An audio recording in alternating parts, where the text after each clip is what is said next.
Hey, hey, hey. Time for another Out of This World story from rSpace. Isn't it wild how some people spend more time chasing their exes than chasing a future? Like, instead of moving forward, they're stuck on a rerun of what could have been. Today on rSpace, sometimes the past has a way of crashing the present in the worst ways possible.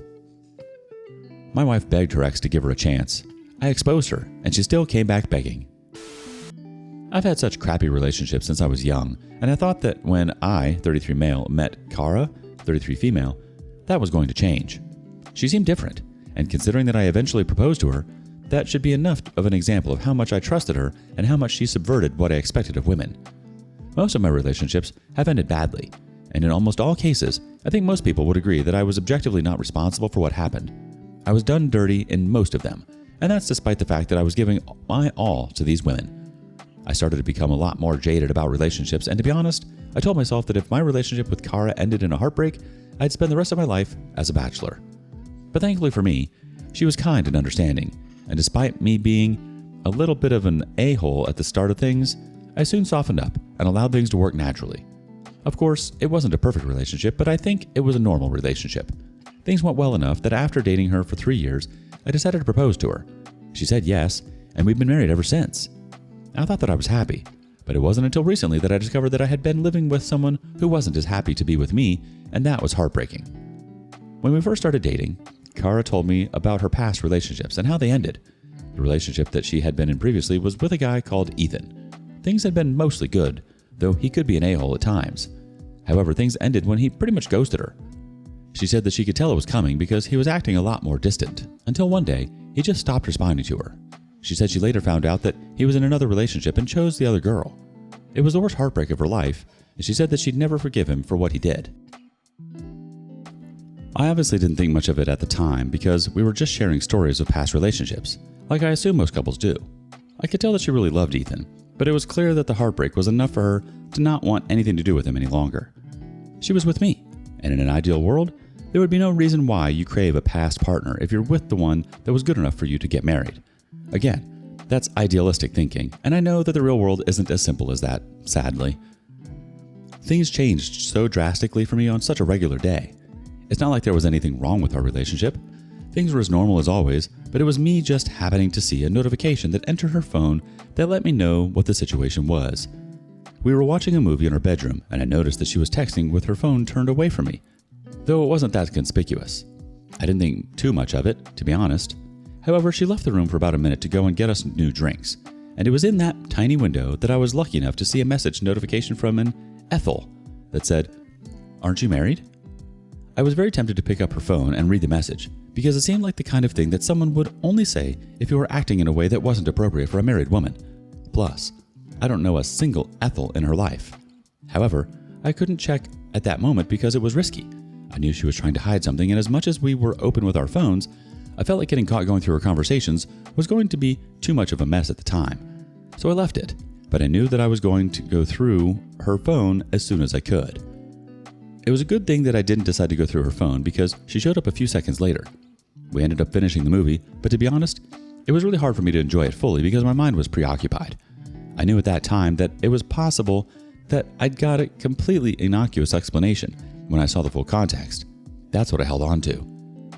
It was the next day that I was finally able to grab her phone without fear of her catching me, and I went straight to the conversation with Ethel.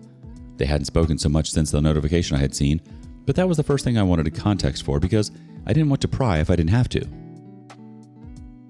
However, it was after seeing what prompted that response that I knew I had to read the whole thing. "I know we've just been catching up so far, but I really miss you. I want you, Ethan. At least one more time, like old times." "Aren't you married?" "Yeah." I lost my crap. The good thing was that she was tending to her garden, so she didn't see the very visible change in my mood.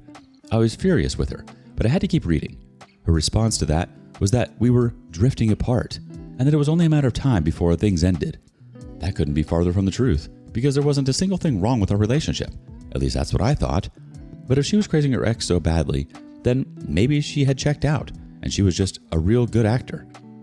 It was obvious that things hadn't started out platonically, because if she chose to save his name as a woman's name, she definitely didn't have good intentions. She was the one who initiated the conversation, so she was the one who wanted him. However, just from looking at the conversation, it seemed to start innocently enough. They were just catching up and talking about what life was like, and that wouldn't have been an issue with any other male friend. But this one was her ex, and she was clearly trying to hide it from me. However, she started to get flirty under the pretense of reminiscing about the relationship. There were lines like, "Is your body still as hot as it was back then? It's hard for me to forget about it." He was receptive, but he didn't seem to return the flirting, which made me confused as to whether he was a party to it or not. With time, she started getting more desperate in her texting, until it got to that, "Are you married?" that I saw earlier. She had been texting him for close to 2 weeks in total, so she had multiple opportunities to feel remorse, but she clearly didn't choose to. It's hard to explain how it feels when you realize that your marriage is going to fail. I could stop it from failing if I chose to just let things slide and never confront her, but then I'd be turning myself into a cuck, watching my wife went off to be with the person she really wanted to be with. Thinking of that was pathetic. My marriage meant a lot to me, but it meant a lot to me when I knew that my wife was faithful. What I had just learned changed a lot, and I knew that I didn't want to spend the rest of my life with her. So, I knew that I was going to have to confront her, but I wasn't sure how I was going to do it. I tried to think of what I would say to make sure she knew exactly how badly she broke me. But ultimately, I decided that I was going to tell her however it came to me in the moment. There was no point trying to rehearse it. I documented as much of it as I could, and I was actually in the process of doing that when she walked back in from the garden. She froze in place when she saw me using her phone, but then she tried to play it off like she wasn't fazed by it. She asked what I was doing, and I told her that I was going through her messages with her friend Ethel. At that point, she dropped what she was holding and ran to grab her phone out of my hands. I let her have it. She was clearly very panicked. She didn't say anything right away, so I chose not to say anything either, because I wanted her to stew in the uncertainty of the situation. She wasn't sure what to do, and she kept looking at me pretty awkwardly, because she didn't know if she had to wait for me to say something or not. Eventually, she put the pieces together and said, "What did you see? I think we should talk." I just chuckled at that. I told her that I had seen everything and I'd love for her to explain herself. She didn't have the chance to think over her answer because I wanted to hear what she had to say right away. So, she started by saying that she had reached out to him because she was trying to catch up with people who were in her past. According to her, it didn't start off with any ulterior motive. She was simply trying to reconcile and reminisce with important people in her past. It was some kind of self-help exercise. Obviously, I didn't believe that. She admitted that talking to him, she started to remember what they had been through. She said that he was such a different person now, and he was no longer the a-hole she had known before. She had so much hate in her heart towards him, and since he was so different, she felt it was a good time for her to truly forgive him. She must have thought that I was stupid. She said that she told him that she missed him, but she didn't mean it in an inappropriate way. I told her that she said that she wanted him just like old times, but she denied that she said that. I told her that I was 100% sure she said it because it was one of the things that set me off. She kept denying it, and since she had snatched her phone back, I couldn't reference the chat, though I had the pictures on my phone, but I didn't want her to know that. It was pure gaslighting. She was trying to make me doubt what I had seen, and she gave some stupid interpretation of what I thought I had seen. However, I just kept insisting that I knew what I was talking about and what I had seen, and I started getting visibly angrier the longer she lied to me. I think she realized that her gaslighting wasn't working, and at that point, she switched to another tactic. She began to cry. She said that it was all her fault. She had wanted him, and not because I wasn't enough for her, but simply because she was selfish and missed how Ethan represented her youth. She said it had nothing to do with me, and that she was the problem. She kept asking me to forgive her, and it was clear she was playing the pity card. I did feel horrible seeing her like that, but that doesn't mean I was swayed. I told her to get off the ground because it wasn't going to do anything to move me. What was the point in my forgiving her when she admitted that I did nothing wrong and she still tried to cheat on me? "But I didn't cheat on you in the end." She said that as if she made the decision to stop. No, she only didn't do it in the end because I caught her, and I made that much clear to her. I told her that there was no way I would forgive her because she had literally begged him to give her a chance. That was so sad. It was sad that an ex, who I had been taught to hate in solidarity with her, with the same ex who was mature enough to push her away by reminding her that she was married. I told her that she couldn't save herself anymore. She had made her decision, and even though she didn't eventually sleep with him, she wanted to so bad. I let her know that we were going to get divorced and that there actually wasn't any way for her to avoid the outcome.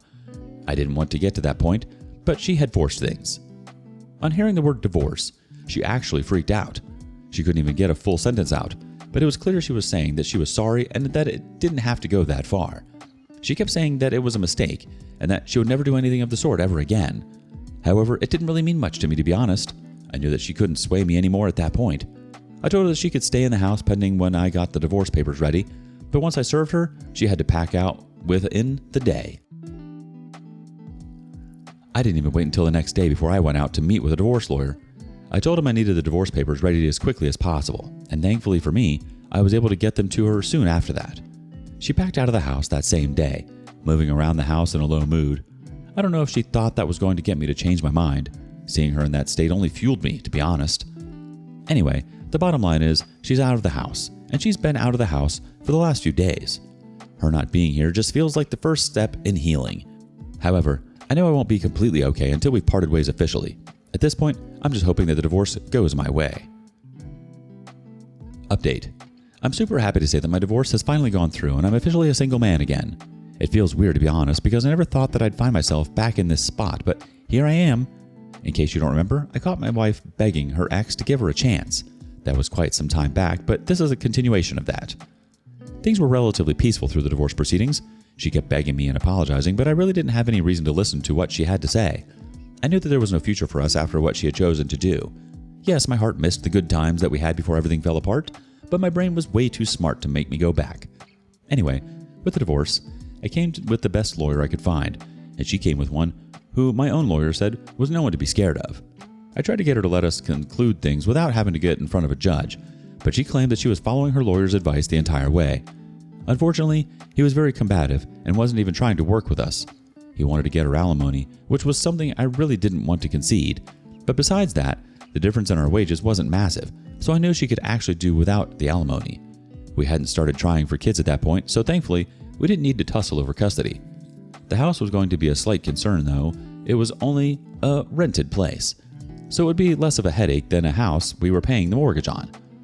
Despite what I wanted, things did eventually find their way in front of a judge. It was at that point that I made it very obvious that she didn't deserve to be rewarded for wanting to cheat. The judge agreed, but he said that her infidelity didn't really change much, since there wasn't much in the mix to award me. I wasn't going to have to pay alimony, and regarding the apartment, she won it. However, I was going to get some of the major furniture that I had paid for in order to start me off in the new apartment for a little less. The big thing that annoyed me in the whole process was having to eventually go to court. It was such a waste of time for me, and that's why I had asked her to try to negotiate. However, she and her lawyer got greedy, and in the end, they got basically nothing. As much as I was happy to be separated from her for good, I was still bitter. We had what was a good life, and it didn't have to be ruined. But she chose to ruin it for her own selfish desires. I knew that I had to do a lot more than just give her a clean break from me, so I decided to be petty and expose her to everyone that we knew. There was no reason why I'd need her to be in her good graces going forward, so I decided to burn that bridge for good. I started off by sending a message to all of her family members, letting them know the exact reason why we had gotten divorced. I was sure she hadn't told them the truth, and they deserved to know, considering how disappointed her parents had been. After that, I repeated the same process with a few of her close friends, because I had a feeling that they didn't know the full story either. With all of those messages, I attached a few of the most relevant messages between her and Ethan, too. It wasn't surprising when a bunch of them reached out to me. A few of her friends didn't believe that she'd ever beg Ethan of all people, and I told them that I would have thought the same, but the proof was in the screenshots. Her parents called too, and initially, we were surprised that their daughter had almost cheated. Their emotions quickly changed to anger, though, because they felt I didn't have the right to expose their daughter like that, especially when they found out I told her friends. I told them that embarrassing their daughter paled in comparison to her destroying our marriage. Yes, what I did was unnecessary, but so was trying to cheat on your husband with your ex. She never confronted me about my exposing her to her friends and family, and I think that was because she knew how much she had messed up. She knew that if she came my way to complain, she'd leave crying. Despite everything I did to her, though, she still came back to me, and that was the part that shocked me. She said she needed to meet up for something important, and as much as I knew that there was no business between the two of us anymore, I still obliged her because I was curious. We met in a public place, and she went through the initial small talk before saying that she wanted to get back together. I laughed out loud at that, and I told her it was too late. She said that I should let her speak, so I did. She had made a mistake, allowing her emotions and nostalgia to get the better of her. She had eventually met up with Ethan, and he wasn't as different as she thought he was. She realized how much she had thrown away for thrill, and she realized that I was the only safe place that she had. She missed being with me, and she knew that she messed everything up, but we could have a second chance. If I were a weaker man, everything she said might have moved me, but I had moved on from her a long time ago, so I told her as much. I said she had completely fractured any trust that I had in her, and even if I was open to getting back with her, the lack of trust made that impossible. Tears started pouring down her face, and she kept saying, "Please," over and over. It was so desperate and pathetic that I had to stand up and leave. I didn't want to be the center of attention in the food court of a mall. That was the last time I saw her, and it was also the last time that she reached out to me. I know that it would be wishful thinking to hope that it'll be the last time I interact with her for the rest of my life, but for now, I'll fantasize that it is. I'm just happy to be away from her for good. At this point, I'll be able to start my life over. Oof. You gave that relationship your all, trusted her enough to propose, and then to find out she's been texting her ex behind your back like that?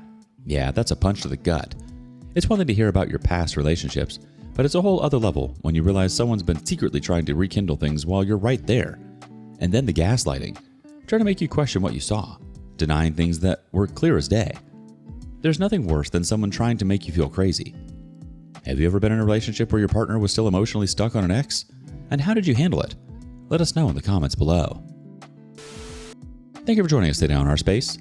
Be sure to like and subscribe and hit that notification bell so you don't miss out on our next video. See you next time.